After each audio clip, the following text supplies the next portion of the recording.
Sino nga ba ang pinakamalakas sa Rocks Pirates? Currently nga 5 chapters na ang lumilipas simula nang makilala natin itong Rocks Pirates. At although hindi pa nga natin nakikitaan ng abilities yung ilan sa kanila, safe to say nga na kaya na nating malaman kung sino-sino nga ba ang pinakamalalakas sa kanila. Kaya naman sa video nga na to iraranggo natin kung sino nga ba ang pinakamahina up to sa pinakamalakas na miyembro netong Rocks Pirates. At para umpisahan nga itong topic natin mapunta na tayo sa pinakamahina. Ito nga si Don Marlon. Base nga sa information niya isa daw siyang gangster sa West Blue, mafia kumbaga. Pero sa recent chapter nga nakita nating nawalan na ng buhay itong si Don Marlon. Pinatay nga siya ni Wang Zi, meaning hindi na natin siya makikita pa. Kaya naman nilagay ko nga siya sa pinakamahina. Ang sumunod naman tabla. At ito nga sila Ganzui at Jill Bastar. During Thriller Bark arc nga ni-reveal na nakuha pala ni Gecko Moria yung katawan ng dalawang to. Though hindi pa nga nire-reveal kung kailan sila exactly namatay, I assume na namatay sila pagtapos na ng God Valley incident, since hindi naman makukuha ni Moria yung mga katawan nila kung sa God Valley sila namatay, since alam naman natin na nawala daw itong isla na to, unless alam ni Moria kung nasaan mismo yung isla ng God Valley. Ang sumunod naman itong si Strusen, ang cook ng Rocks Pirates. Yes, misteryoso pa nga rin siya para sa atin hanggang ngayon, pero may glimpse naman na kung paano siya makipaglaban. Nakita nga natin yan during Whole Cake Island arc. At dahil nga sa currently buhay pa itong si Strusen, meaning na-survive niya itong God Valley incident, ito nga yung rason kung bakit ko siya nilagay ng mas mataas kesa sa mga unang nabanggit natin. Ang sumunod naman sa listahan natin itong si Miss Bakin. Common knowledge naman na nagkaroon ng clone itong si Miss Bakin. At ito nga si Stacy. Assuming na ganito kalakas si Miss Bakin during sa prime niya gaya kay Stacy, sa tingin ko nga na sakto lang itong posisyon na to sa kanya sa listahan natin.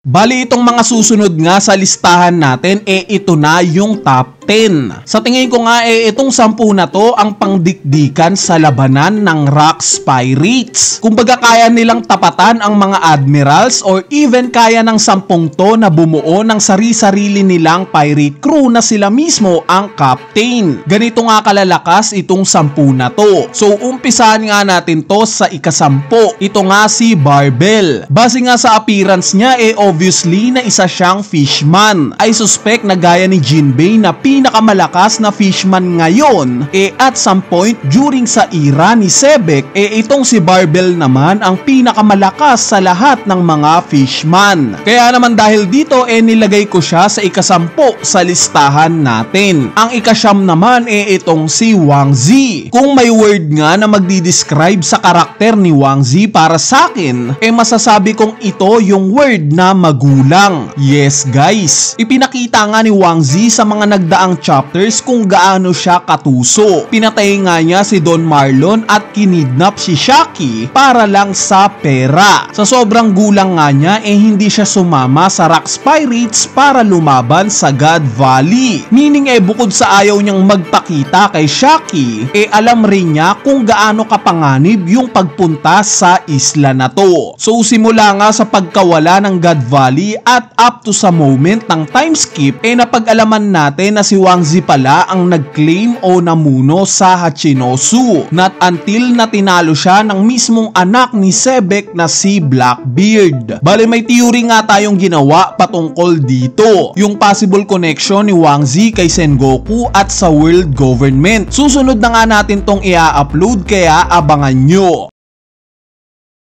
Anyway, masasabi nga natin na di hamak na mas malakas kaysa kay Wang Zi itong si Gloriosa. Kaya naman siya nga ang ika-8 sa listahan natin. Dahil nga sa pagiging former captain niya ng Kuja Pirates at nakita naman natin base kay Boa Hancock na hindi lang pagpapaganda ang mga kapitan ng Kuja Pirates masasabi nga natin na may ibubuga rin talaga in terms of battle itong si Gloriosa. Actually may glimpse na nga rin tayong nakita ipakita sa mga recent chapters na capable talagang lumaban ng dikdikan si Gloriosa. Nandyan nga yung pagharap niya sa Roger Pirates. At dahil dito mas mataas nga siya sa listahan natin kesa sa mga una kong nabanggit. Mas malakas nga lang ng konti kay Gloriosa itong si Captain John. Yes, maraming ang nag-underestimate kay Captain John. Since gaya nila Jill Bastard at Gansui, nakita rin natin yung bangkay niya sa Thriller Bark. Pero hindi nga natin to pwedeng gawing basihan. Dahil kung matatandaan nyo, present nga rin si Ryuma sa Thriller Bark. At dati siyang pinakamalakas na swordsman sa mundo. Kaya naman hindi nga ibig sabihin na nandito si Captain John mahina na siya. Base nga sa pinapakita ni Captain John sa flashback ngayon, napaka-misteryoso nga niya.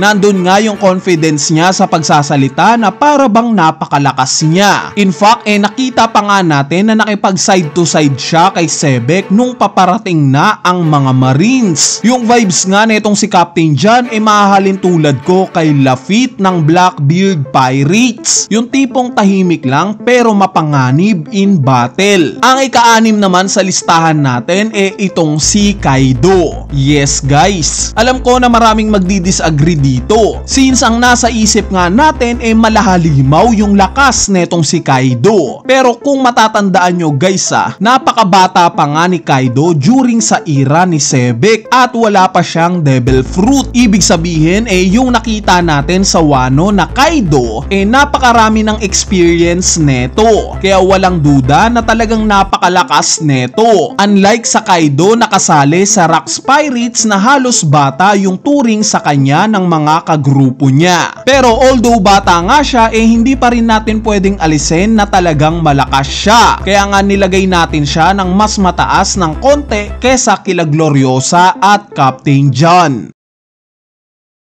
Bali itong mga susunod naman sa listahan natin ito na yung top 5 o yung i-consider nating pinakamalalakas na karakter netong Rocks Pirates. Kumbaga itong 5 na to Emperor level na sa era nila Luffy. So ang ikalima nga sa listahan natin itong si Kyo o sa mas kilala bilang si Silver Axe. As stated nga mortal na karibal daw ito ni Shiki. Gaya nga kay Scupper Gaban palakol rin yung armas netong si Silver Axe. Though glimpse pa nga lang yung nakikita natin sa kanya in terms of battle, yung fact nga na nabanggit siya ni Sengoku na isa sa pinakamalalakas sa Rocks Pirates at yung pagiging rival nila ni Shiki na alam naman natin kung gaano kalakas itong si Shiki, sa tingin ko nga na sapat na ito para masabi nating karapat dapat siya sa top 5. Sa tingin ko nga mababago pa itong posisyon niya once na masaksihan na natin kung paano siya lumaban sa God Valley. Pero sa ngayon nga sa tingin ko na sakto lang itong pagiging top 5 niya. Ang ikaapat naman sa listahan natin ito nang si Big Mom. Unlike nga kay Kaido na napakabata pang sumali sa Rocks Pirates, itong si Big Mom nga nasa prime niya na. During God Valley incident nga 30 years old na itong si Big Mom. Meaning buong puwersa yung lakas ni Big Mom sa moment na to. At during Whole Cake Island arc nga pati na sa Wano arc nakita na rin naman natin kung ano yung kayang ibigay ni Big Mom in battle. Kahit nga matanda na siya kaya pa rin niyang magpatumba ng kahit na sino. At dahil dito sa tingin ko na deserve naman ni Big Mom itong ikaapat sa listahan natin.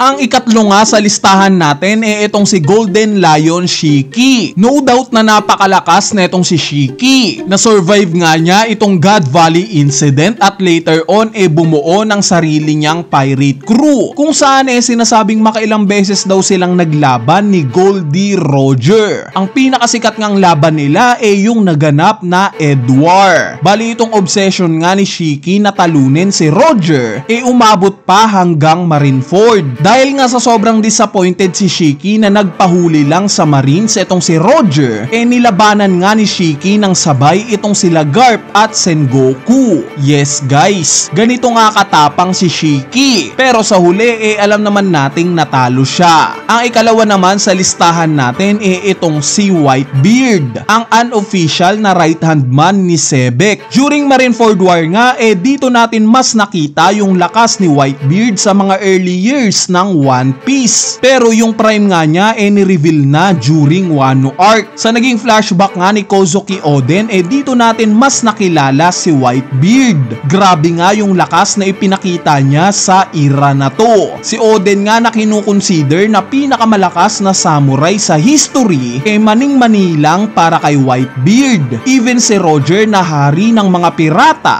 kayang-kaya ngang sabayan netong si Whitebeard. At dahil dito sa tingin ko naman na sobrang deserve ni Whitebeard ang ikalawa sa listahan natin.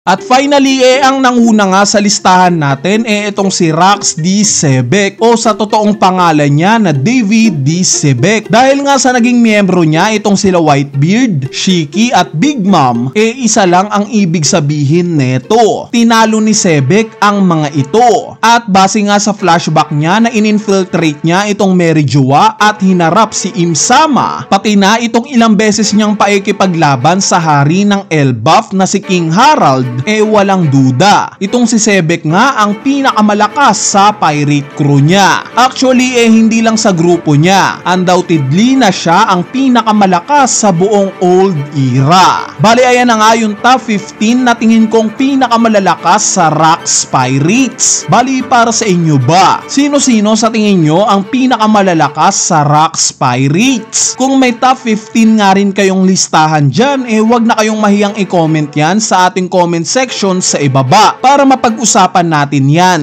So yun lang, peace!